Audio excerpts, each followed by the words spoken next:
Welcome back guys, स्वागत है आपका एक बार फिर से एमएससी मैथ्स क्लासेज में। दोस्तों, आज अपन एमएससी मैथ्स फाइनल ईयर के लिए पढ़ रहे हैं और एमएससी मैथ्स फाइनल ईयर में अपन integral transforms and integral equation वाला जो पेपर है, जिस किसी स्टूडेंट ने आईटी एंड आईई यानी कि integral transform and integral equation वाला पेपर एज ए सब्जेक्ट शामिल किया है, तो वो उन सभी बच्चों के लिए ये वाली क्लास जो है वो इम्पोर्टेंट होने वाली है। ठीक है, इसमें आज अपन यूनिट सेकंड जो है उसको सबसे पहले स्टार्ट करेंगे और यूनिट सेकंड में आज अपन मीलियन ट्रांसफॉर्म्स के बारे में पढ़ेंगे। यहाँ पर आपको दो ट्रांसफॉर्म्स जो वो पढ़ने होते हैं, एक तो होता है फोरियर ट्रांसफॉर्म्स और दूसरा है माइलियन ट्रांसफॉर्म्स। ठीक है, ये मीलियन ट्रांसफॉर्म जो है इसके पढ़ने सेशन को आप थोड़ा सा देख सकते हैं। मुझे मिलियंस ही समझ में आ रहा है, माइलियन बोल सकते हैं आप इसको। तो माइलियन ट्रांसफॉर्म जो है इसके बारे में आज अपन अब पढ़ेंगे। आईटी एंड आईई यानी कि integral transform and integral equation का जो सिलेबस है वो मैंने आपको इससे पहले वाले क्लास में बता दिया है। लिंक जो है वो या तो डिस्क्रिप्शन में मिल जाएगा या फिर आई बटन में मिल जाएगा, तो वहाँ से आप इसके सिलेबस को ध्यान से पढ़ेंगे। अकॉर्डिंग टू 2021 यानी कि 2021 के सिलेबस के अकॉर्डिंग अगर मैं बात करूँ तो आपको कोई भी 3 यूनिट पढ़नी होंगी 5 में से। तो आपको जो अच्छी लगे आप वो कर सकते हैं। यहाँ पर फिलहाल मैं आपको 3 यूनिट जो मुझे ठीक लगी, जो एग्जाम पॉइंट ऑफ व्यू से आपको अच्छे मार्क्स दे सकती हैं, जिनका सिलेबस छोटा है और जो इजी हैं एज ए स्टूडेंट, अगर देखा जाए जो स्टूडेंट को इजी लगती हैं, उनके अकॉर्डिंग अगर मैं बात करूँ तो मैं आपको वही फ़िलहाल करवाऊँगा। आप ये 3 यूनिट जो मैं आपको पढ़ा रहा हूँ वो आप पढ़ लीजिए, आपके 100% मार्क्स जो वो कैरी हो जाएंगे। ठीक है प्यारे बच्चों, तो आज अपन बात करते हैं यूनिट सेकंड में माइलियन ट्रांसफॉर्म्स के बारे में। तो माइलियन ट्रांसफॉर्म जो वो होता क्या है, इसके पहले इसकी सबसे पहले अपन क्या करेंगे, डेफिनेशन को जानते हैं। तो यहाँ पे देखिए इसकी जो डेफिनेशन है वो क्या है। An integral transform is called million transforms. कोई भी इंटीग्रल ट्रांसफॉर्म जो है वो एक मिलियन ट्रांसफॉर्म कहलाएगा। कब? यदि एम का मतलब है यहाँ पर Mellin, MEIIN Mellin, f x such that p equal to limits 0 to infinite x की power p-1 f x d x. यहाँ पर x की पावर p-1 जो है वो क्या है, इसका कर्नल है। ये जो फंक्शन है हमारे पास एफ एक्स, उसमें ये जो p है, इस p का ये क्या है, कर्नल है। ठीक है, यहाँ पर कुछ कंडीशंस हैं वो आपको गिवन है। कौन सी? वेयर आर ई का मतलब है real number, real number of P greater than 0, यानी कि कोई भी रियल नंबर होगा जो पी से रिलेटेड होगा वो क्या होना चाहिए, या फिर आप इसको इस तरीके से समझ सकते हैं कि पी का जो रियल वैल्यू है वो 0 होनी चाहिए, 0 से अब बड़ी होनी चाहिए। दूसरी प्रॉपर्टीज़ क्या है, integration must converge to be some point, मतलब इनका इसका जो इंटीग्रेशन होगा वो किसी न किसी पॉइंट के ऊपर समान होना चाहिए। ये इसकी कंडीशंस हैं। कोई भी फंक्शन अगर इन दो कंडीशंस को या फिर इस डेफिनेशंस को फॉलो करेगा वो मिलियन ट्रांसफॉर्म्स बन जाएगा। इतना आपको ध्यान में रखना है।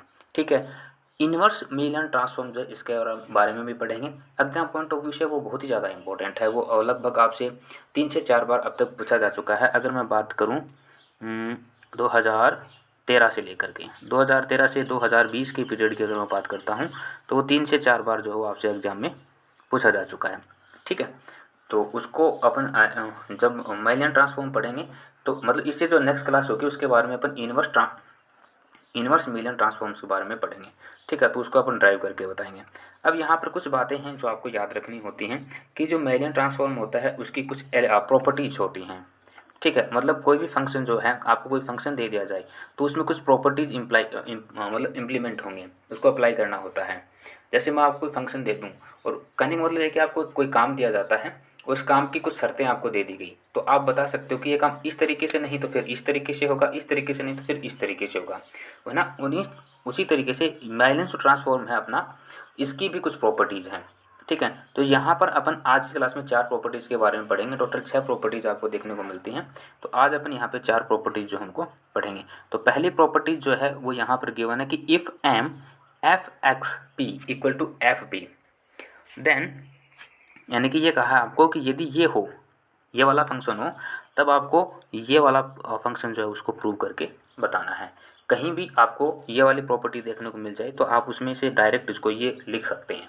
मेरे कहने का मतलब ये है, लेकिन ये होगा कैसे, उस चीज़ को यहाँ पे अपन प्रूव करके देखते हैं। देखिए कैसे। इसके लिए हमने क्या किया, हमने माना सबसे पहले हमने इसमें क्या किया, इसमें हमने माइलियन ट्रांसफॉर्म जो डेफिनेशन है उसको अप्लाई किया। ठीक है, तो ये क्या होती है, अपनी डेफिनेशन होती है f a x equal to this function, ठीक है, ये डेफिनेशन के अकॉर्डिंग है।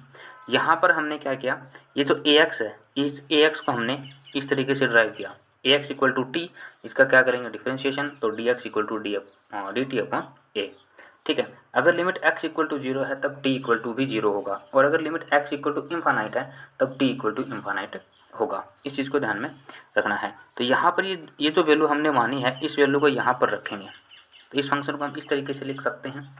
सेम यही प्रॉपर्टी है इस वाले फंक्शन में, ठीक है। जहाँ पर ए एक्स था वहाँ पर टी लिख दिया, और जहाँ पर डी एक्स था वहाँ पर डी टी अपॉन ए लिख दिया। कुछ गलत किया क्या?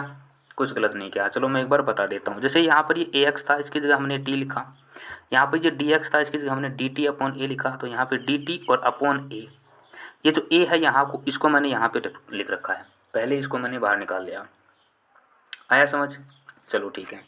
अब हम क्या करेंगे, ये जो एक्स की पावर p-1 जो है, एक्स की पावर p-1 जो है, इसको मैंने t अपॉन ए क्यों लिखा, यहाँ पे आप देखेंगे कि ए एक्स बराबर मैंने t माना, तो यहाँ से x की वैल्यू क्या आ जाएगी, x equal to t upon a हो जाएगा। तो यहाँ पर x की वैल्यू जो है, यहाँ पर t अपॉन ए लिखा है।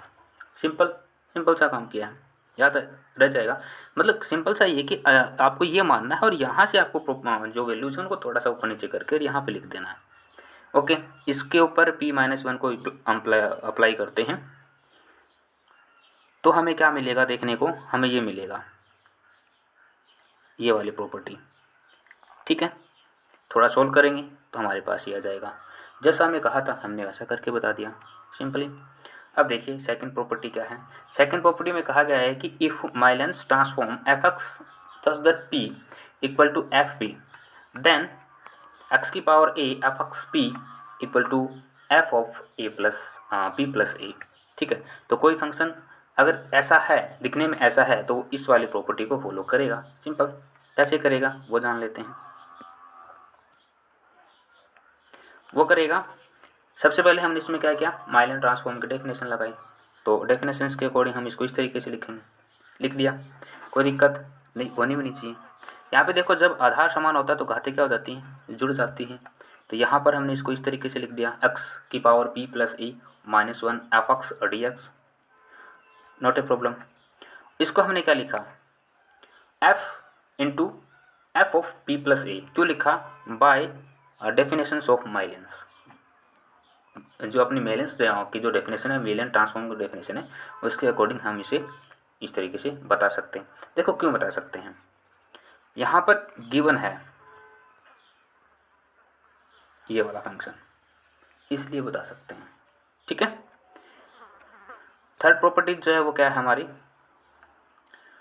थर्ड प्रॉपर्टी में हमें दिया हुआ है कि if Mellin's f x equal to p equal to f p, then f x की power a such that p, ठीक है, equal to 1 upon a f p upon a, ठीक है। अब ये प्रॉपर्टी जो है वो थोड़ी सी बड़ी होगी दिखने में। सबसे पहले क्या करेंगे, मेलियन ट्रांसफॉर्म की डेफिनेशन अप्लाई करेंगे, तो यहाँ पर हमने उसकी जो डेफिनेशन है उसको अप्लाई कर दिया। अब इसमें हमने क्या माना, हमने माना कि एक्स की पावर ए इक्वल टू में टी माना, ठीक है। तो ये वाला जो कर्म यहाँ पे हुआ है, कार्य जो हुआ है, आप इसको एक बार देखेंगे, एक्स की पावर ए इक्वल टू हमने टी माना, उसके बाद में हमने क्या किया, इसका डिफ्रेंशिएशन किया ए के रिस्पेक्ट में। तो यहाँ पर ए की पावर एक्स, आपको डिफ्रेंशिएशन तो आते होंगे, मैं उम्मीद करता हूँ कि आपको डिफ्रेंशिएशन आते हैं, पर ऐसा मैं इसलिए बोल रहा हूँ क्योंकि आप क्या हैं, आप वो बच्चे हैं जो 2021 के लिए पढ़ रहे हैं, ये वो बच्चे हैं जिन्होंने प्रमोट होकर फाइनल ईयर में अपना एडमिशन लिया है, ठीक है। तो उन्हें में भी थोड़ा ना पता हो, और कुछ बच्चे ऐसे भी होंगे जिन्होंने बीएससी कब का किया है और बाद में एमएससी करने का, बीएससी करने के बाद में वो बीएड में चले गए, बीएड के बाद में वो एमएससी कर रहे हैं, तो उनके लिए भी थोड़ी सी चीज़ें जो हैं वो ऊपर नीचे हो सकती हैं, है ना। तो इसलिए ये डिफ्रेंशिएशन जो है वो आपको थोड़ा आना चाहिए। मैं उम्मीद करता हूँ कि आपको आ रहा होगा। बाकी मैं बता देता हूँ एक बार, एक्स की पावर, चलो कुछ इंपॉर्टेंट्स जो डिफ्रेंशिएशन होंगे और उनके बारे में मैं आपको छोटे से वीडियो जो है वो दे दूँगा। कुछ इंपॉर्टेंट फार्मूलेस भी होंगे, वो भी मैं आपको उसके ऊपर क्लास जो वो दे दूँगा, ठीक है। तो वहाँ से देख लेना। एक्स की पावर एन का जो डिफ्रेंशिएशन होता है वो होता है एन एक्स की पावर n-1। तो यहाँ पर हमने इसको अप्लाई किया, d x equal to d t, यहाँ से ए एक्स की पावर a-1 को देखो नीचे ले आए, कोई दिक्कत नहीं, इसको थोड़ा सा सोल्व किया और हमारे पास ये वाली प्रॉपर्टी आ गई। मतलब ये वाला फाइनल फंक्शन आ गया। हमने क्या किया, यहाँ पर x की पावर a की जगह हमने t रखा कि नहीं रखा, तो यहाँ पे रखेंगे तो ये देखो ft हो गया। फिर dx की जगह हमने dt upon a into t की power a upon 1/a into a-1 रखा, कोई दिक्कत नहीं होनी चाहिए। और यहाँ से हम क्या करेंगे, ये जो x की पावर p-1 था, x की पावर p-1 था, यहाँ पर हमने x की power a equal to t माना है, तो यहाँ से x की वैल्यू निकालेंगे तो हम इसको क्या लिख सकते हैं, इस तरीके से लिख सकते हैं, कोई दिक्कत नहीं होनी चाहिए। x की वैल्यू हमने यहाँ पे पुट करी है। इसको थोड़ा सोल्व करेंगे क्योंकि यहाँ पर कहीं पर आपको t की जो वैल्यू है वो सेम देखने को मिलेगी, यानी कि बेस जो है वो अगर इक्वल हैं तो घातिक जो है वो क्या हो जाती हैं, पावर्स जो है ऐड हो जाती हैं। इसको सोल्व करने के बाद में आपके पास ये वाला फंक्शन आएगा। इसको सोल्व करने के बाद में आप इसको थोड़ा सा और सोल्व करेंगे तो आपके पास ये वाला फंक्शन आएगा। कर सकते हैं ना इतना, तो भाई बेस जो है वो इक्वल है, अगर बेस इक्वल है तो पावर जो ऐड हो जाएंगी। ऐड करने के बाद में इसको सोल्व किया जा सकता है और इसको इस तरीके से लिखा जा सकता है। सिंपली आपको ध्यान रहेगा। ओके मेरे बच्चों, नेक्स्ट प्रॉपर्टी जो है वो है हमारी, if Mellin's of f x equal to p equal to f p then ये वाली प्रॉपर्टी हमें प्रूफ करनी है। मिलियंस ऑफ 1/x की power m f function f 1/x की power n p equal to 1/x function f m minus p upon n। m और n जो है यहाँ पर कोई कांस्टेंट वैल्यूज हैं, कुछ भी हो सकती हैं, ठीक है। तो इसको अपन प्रूफ कैसे करेंगे, देखिए सबसे पहले हमने क्या किया, इसमें माइलियंस ट्रांसफॉर्म जो है उसकी डेफिनेशन जो है उसको अप्लाई किया। उसको अप्लाई करने के बाद में हमने यहाँ पर ये देखा, कोई दिक्कत नहीं होनी चाहिए। इसको थोड़ा सा सोल्व कर लेते हैं क्योंकि यहाँ पर कहीं पर आपको बेस जो है इक्वल दिखेंगे। अगर बेस आपको इक्वल दिखता है तो अपन उसको सोल्व कर सकते हैं। कैसे करेंगे यहाँ पे देखना,